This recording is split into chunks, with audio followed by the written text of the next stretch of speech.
You're watching Drakewing Gaming. Enjoy the video. Hey guys and gals, Never here from Drakewing Gaming and Sunny Mountain Twitter, the Gaming Drag. Today I'm coming back at you on the Let's Play episode of Promises to Keep, Artemis's Path. So yeah, let's go ahead and jump right back into it, shall we? Alarm chain, you were up, and let's go! I'm sure, but you all know I can take care of myself. A hint of irritation creeps into his voice. Of course you can. In normal circumstances it would be totally fine. But you said it yourself yesterday. The storm is something else. Okay, you're right. I messed up. Sorry for being defensive just now. His stomach growls again. But I'd appreciate it if any further lectures could wait until after we eat. I chuckle and gesture to the kitchen. Deal. As we walk in, I signal to the plate sitting on the table. All yours. Ooh, dumplings! The fox wastes no time digging in, the lines on his face softening as he eats his first substantial meal of the day. What about you, Leo? He pauses with a dumpling halfway to his mouth. You ate already, right? I hastily grabbed the dumpling pan off the counter and stuffed one into my mouth. You gave me that whole speech earlier and you hadn't eaten yet either? Sorry, I mumbled through a mouthful of dumpling. Wow, these are delicious, actually. Aren't they? I'm really gonna have a hard time letting Artemis go home. I nod in agreement and bring the whole pan to the table.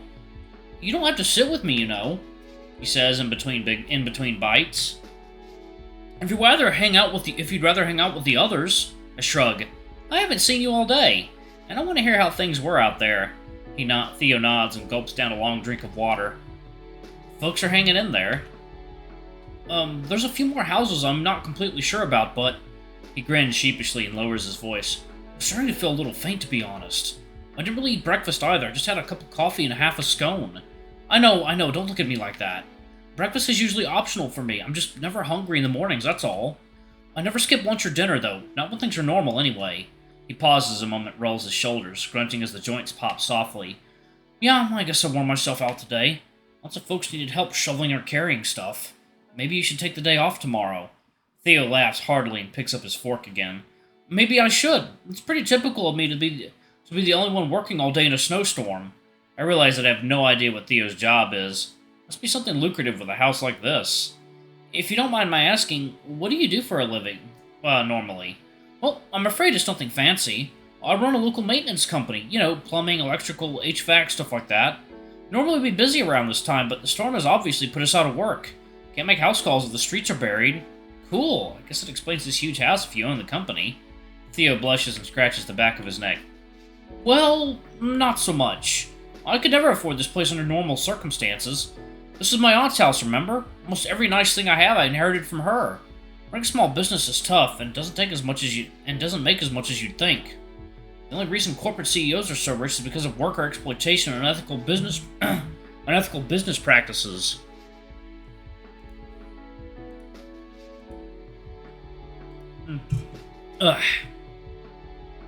Instead, corporations are huge and influential enough to get away with pretty much everything. We're a tiny company that pays and treats our workers fairly. We stay afloat with hard work and local support, and that's it. No one's gonna bail us out if we go into the red. Theo hesitates, chuckles, and turns back to his plate. Sorry, I kinda got on my soapbox there. Don't be sorry, I agree with everything you said. Theo shrugs. Even so, enough about me. What do you do for a living, Leo? I feel like I've barely asked you anything about yourself. Shit, should have seen this coming. I'm between jobs right now. Theo looks up at me and nods reassuringly. No shame in that. He waits for me to continue. Thing is, things just didn't work out at my last job. At all. No shame in that either. I suppose. I guess it's starting to feel like I'll never find the right place for me. A knot tightens in my chest, and my last few words come out strained. I know the feeling. Trust me, I do. Theo's voice is gentle, like a soft spring breeze. It took me quite a while to get settled where I am now. A lot of bad choices and a lot of heartbreak. You'll find something, don't worry. I haven't known you very long, but I can tell you're a kind, conscientious person, and that matters in the end. You know the saying, you reap what you sow? Well, it's true. As long as there are caring, compassionate people in the world, they will find each other and help each other survive, help each other thrive. Let me know if you ever need help with the job search. I'm in your corner, and I'm sure the others are as well. Don't be afraid to reach out. Theo. I make an effort to meet his gaze, return a soft smile. I nod, momentarily lost for words. Sorry if I got too serious there. Not at all. He takes a final gigantic bite and sets down his fork, his plate now completely spotless. Whoa! That was delicious! I don't know about you, but I could use a drink. His face scrunches up in thought, black nose twitching. And I'm not sure any of you really have seen the bar yet, except for Artemis. The bar in the basement? Yeah. His face falls slightly. Guess it wants to be a surprise then. Well, I only caught a glimpse of it while we were figuring out the power situation, I add hastily. We haven't seen it in action. His eyes regain their sparkle and he paws around for his phone. Well, now's your chance then. I think tonight is a good night for a little celebration. Why not, after all?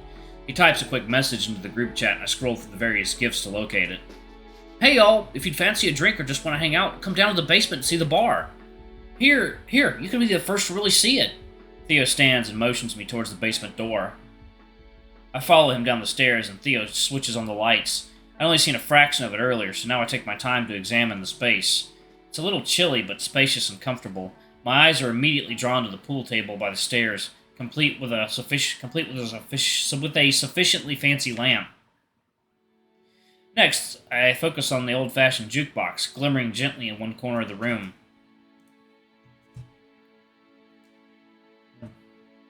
Alright, that's all the coffee. Focus on water now. Sufficiently caffeinated. And finally, a stately-looking movie projector screen. The space is still kind of a work in progress. I keep meaning to furnish it more, but it's a pain and a half to get anything down these steps. Anyway, the bar's over here. Theo walks into a corner and flips the hidden switch. A soft lighting illuminates the dark wooden bar and its matching shelves, packed with fancy-looking bottles, glasses, mixing equipment, the works. Mixology is a bit of a hobby of mine, so I'd like to keep this place well stocked. Were you ever a bartender? I was, yes. Spent a few years at a friend's local place. He taught me everything I know, pretty much. It didn't last, though. Money and health troubles meant he had to close up shop. He was a real good guy. Gave me a sterling recommendation, and I got a job somewhere much fancier, less cozy. A lot less cozy. I felt thoroughly out of place there. I think I've still got the uniform upstairs somewhere. Uniform? Yeah, you know, basic vest and tie. I take a furtive moment to picture Theo all dolled up. But he looked very handsome. My thoughts are interrupted by paw steps on the stairs, and the whole gang appears at once, summoned by the promise of alcohol. Theo punches a code into the jukebox, then sets up shop behind the bar, smiling broadly at us. Wow! Rofi immediately cozies up to the bar, eyes scanning the display with wonder. I can make pretty much whatever you'd like, as long as I've got the ingredients. So, any takers? Rofi's paw shoots up in the air, as if we were in class. Me! I figured. Well, what'll you have? I don't know, you pick. Something sweet, please. Theo blinks in surprise, then laughs. Okay then, how about an appletini? I don't know what that is, but sure. It's a martini, but it's got a sweeter apple flavor. I've never had a martini either, but I'm down to try. Okay, fair enough. Do you prefer gin or vodka? Rofi blinks back at him for a long moment. How's about I just pick it for you? Yes, please. Gin is smoother. Vodka definitely has more of a bite. Yeah, so, yeah, gin is deceptively smooth. And that can be a problem if you are drinking a lot. So I went, okay, a little bit of a story time, y'all. Sorry to distract from the VN, but, actually, let me, take a little water sip. Okay, so, I went to FWA. I went to FWA, and, on the last day, a friend of mine who was rooming with me at the con went to a room party, and holy mother of God, he showed up at another room party that I was at, completely fucking shit-faced. Mind you, he's a bit of a lightweight, so he shows up at this room party, and I can tell he is just all kinds of fucked up. So I start hovering around him like a mother hen, making sure he's okay. He did 8 shots of fucking gin. I'm like, holy shit, you might have to actually get your fucking stomach pumped. And, oh my god, everyone at the party was just kind of eyeing him, because he was kind of just, he was kind of sitting in the corner, looking like he was about to throw up. We got him into the bathroom, and he did throw up quite a bit. and I ended up having to get him a cab and get him into it and get him back to the hotel room. God, poor guy. But I mean, 8 shots of gin? Do not do 8 shots of gin, children. That's too much. That's too much. That's a lot of alcohol. Anyway, sorry about that. How about the rest of you? Nothing for me, thank you. I'll just have water. Theo nods encouragingly. Sure thing.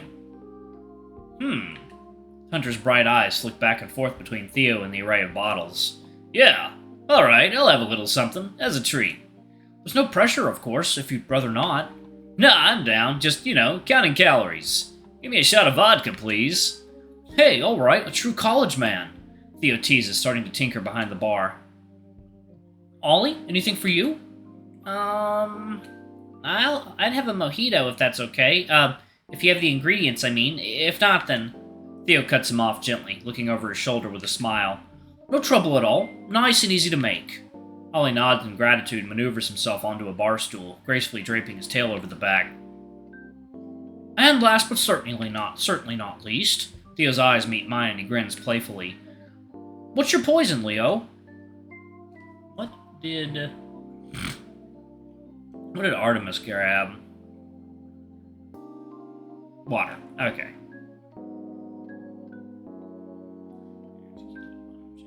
Nothing.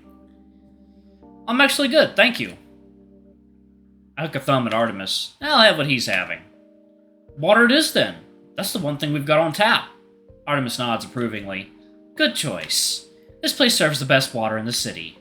Theo sets a full glass down in front of me and gives me a serious look. Be careful now. Drink too much and I'll have to cut you off.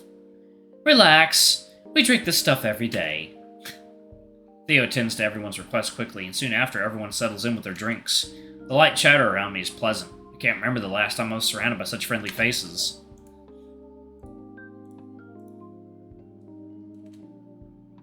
You know what would go great with this drink? Rofi looks playfully and pointedly at Hunter, the alcohol clearly starting to set in. Some dumplings! Hunter, how about you go get them from upstairs? Huh? Why me? Because my legs are broken and I can't get up. Besides, Artie and I already worked so hard to make them. And Theo's the bartender, so he's busy. Hey, I spent long hours out in the cold, shoveling the sidewalks. Don't I get any points for that? With a dramatic sigh, I get to my pause. Alright, Rofi, I'll go collect your leftovers for you. Oh! I mean, I was just giving Hunter a hard time, but... It's fine. I want one too. You're the best, Leo.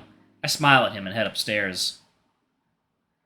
As I enter the kitchen and grab the foil pan of dumplings, I can hear the clinking of glasses from the basement. I slip one into my mouth, enjoying the savory taste, the juicy pop of flavor, and the sweet sound of muffled laughter. How long has it been since I felt like this? Like I belonged in a space, like I could stand here forever in easy bliss. It almost feels too easy, too good to be true. Just as I did yesterday morning, I walk over to the window and place a paw on the frozen glass. It chills me to the bone. For a fleeting moment, I remember a snowbound forest and the embrace of an icy lake. If this is all a winter dream, here's where I would wake up. At this moment, when joy is so near, here's where the other shoe would drop. I'm gonna wake up right now. But I don't. The feelings of warmth and comfort remain. The sound of laughter flows on. Your friends are waiting for you, Leo. Go to them. I grab the dumpling pan and hurry downstairs. I arrive during a lull in conversation. Everyone spread out around the basement. Seems like they've pretty much forgotten about the dumplings. I gently set the pan down on a table and let my gaze wander around the room.